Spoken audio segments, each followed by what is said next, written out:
So each year we find more free campsites, and today we're going to share with you 14 reasons why we think it would benefit you to be looking for free campsites as well and spend a little less time in those paid campgrounds. So let's get right into this one.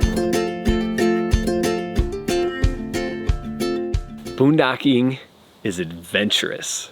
There's just something about the unknown out here. You're looking at a map at home, you're peering through, and then you see that spot. And then you got to figure out the GPS coordinates, and you got to figure out how you're going to get there.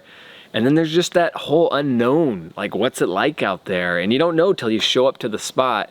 And that feels like you kind of earned something. It feels special. It feels a little more unique than just reserving a campsite and showing up. How many of you guys know how you're going to feel, what you're going to want to do 6 months from now? Our family, we like to do things on a whim, we like to change it up, and there is no way we're gonna reserve a campsite 6 months in advance just so we can get a site. And that's how it is up here in Alaska. Some of these campsites are booked out for the whole season. Boondocking, what do you think? Do you think you're gonna have to make a reservation for that? So when we're out here, we are probably the only ones around 50% of the time. It's just us, the camper, and Alaska. And if you do want people around, boondocking sites will have people a quarter-mile away, so you know they're out there, but they're far enough away that you're not going to hear them or feel disturbed by them. Look at it, it's all ours. Look at this place. Look at this place. Oh wait, it's not all ours. There's an RV, look. It's all ours and his.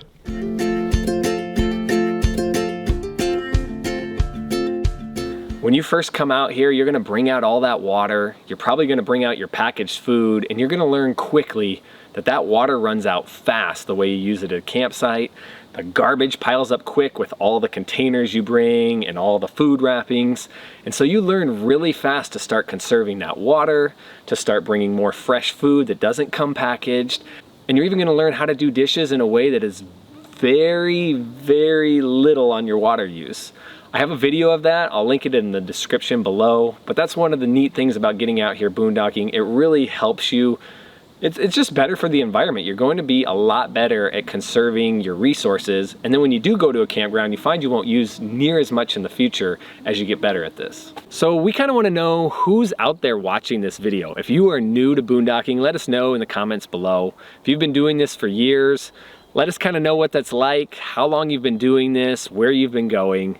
This is a pretty neat community. If you haven't started boondocking yet, I hope this inspires you to do it.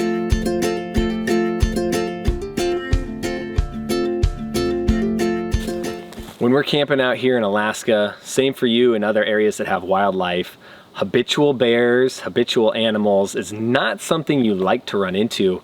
And that's something we find out here boondocking. You would expect to see a lot of bears, you would expect to have a lot of encounters, and we barely have any.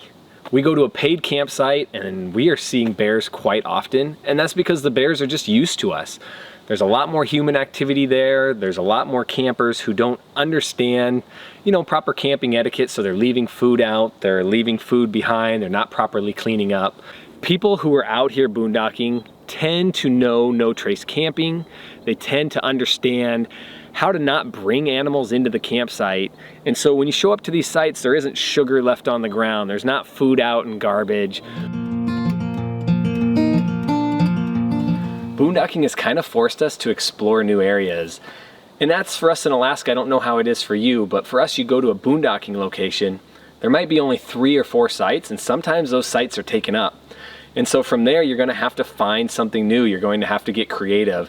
And that's where we found our favorite boondocking sites. We'll go to the one we know, it's filled, or people are just too close together, so it forces you to move on. And those are the sites that we have really appreciated. They're sites that we never saw on the map before. They're not advertised on the internet. People aren't talking about them, and now that's your boondocking site. You just found your own site, and you've added one more boondocking location to your boondocking list.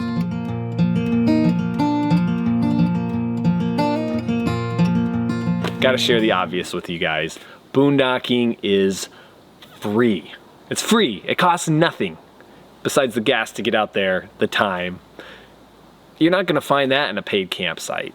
In our family, we are frugal to the core. And just share with you why it's so much better when everything is free, when your campsite is free, when the fishing is free, the food on your table is free. There's just something about free. I love it. Try to beat that at a paid campsite. I love free. All of you who follow this channel know I love free. Cheapness is a part of who I am. So when you go out to a campsite, just like this hiking trail, this is about the quality of view you're gonna find from a paid campsite most of the time, right? I mean, there's good views out there, but when you go boondocking, the views are incredible. So in our experience, we have not found a paid campsite that the view can even hold a flame to any boondocking site we've been to. You're gonna be really hard pressed to find this sort of open views, the vistas, the mountains, the rivers. Boondocking sites are in the locations they're in for a reason, because they are gorgeous and they are untouched, and that's hard to find in a paid campsite.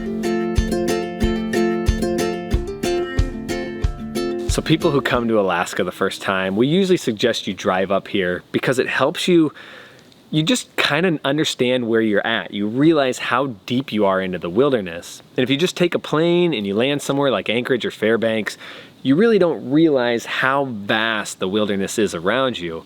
And we kind of find that is true with our camping. We put the drone up in the air and that gives us the ability to see everything around us. And when you realize what you're sitting in the middle of and you realize how small you are in the sense of this big world, it just makes that camping experience a lot better. And for those paid campsites, a lot of them have drone restrictions. So when you're at the campsite, it might be a beautiful area, but we aren't able to get it up there and see that beautiful view. Now I will say when we're out here boondocking, if we do have a neighbor nearby, we're not gonna put that drone up and drive them crazy. We will ask their permission. Typically it's just us out here on our own when we fly that thing for the day. For most of you who follow our channel, you know we love berry picking out here. And when you're boondocking, there is very minimal footprint from humans out here. So the berries are everywhere, the fiddlehead ferns and the fireweed, everything is plentiful for taking it back and storing it, drying it out, canning it. When you go to those paid campsites, a lot of times those beautiful areas are covered with asphalt. There's been people already through who've picked it because you have so many people out there. So when you're coming out here, you're getting these views, you're getting your sleep, but you're also able to do that subsistence life. We have a lot of subsistence videos about fishing. I'll put a link in the description below of some berry picking, just so you kind of have an idea what it's like out here. So when you're boondocking, it is on your time.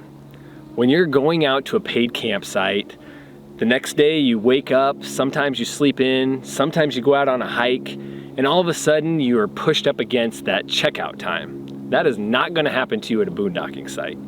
Just last week we went out to that campsite. You can see in the link below to that video. We went on a hike and we were coming back in and we were forced to come in early because we were about 20 minutes off from when they were gonna force us out of there. We had to cut our walk short because we have to get out of the campground at noon. And so it's just another reminder why we enjoy boondocking sites, because on boondocking we're on our own time. Here we're on camp time, which meant we had to just cut this hike a little short. So for those of you who watched our last video, we talked about how when you camp in a paid campsite, many times you're forced to camp on the camp pad. That's even the rules. Boondocking sites typically give you more area to spread out. You're not gonna wanna go and be a cavalier and create your own area. You wanna minimize your impact out there, but typically the sites are large enough to put out your teardrop trailer, put out your side tent, get everything situated so that the entire space feels yours. So where are the interesting people hanging out?